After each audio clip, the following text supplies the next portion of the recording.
Hey everyone, Not Too Dead here. I'll do a little pumpkin carving.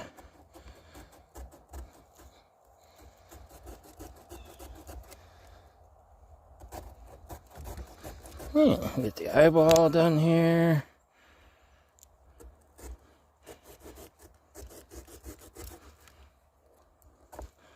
Pluck that out. Hey, wait, gives me an idea. Hold on a second. Bam. What do you know?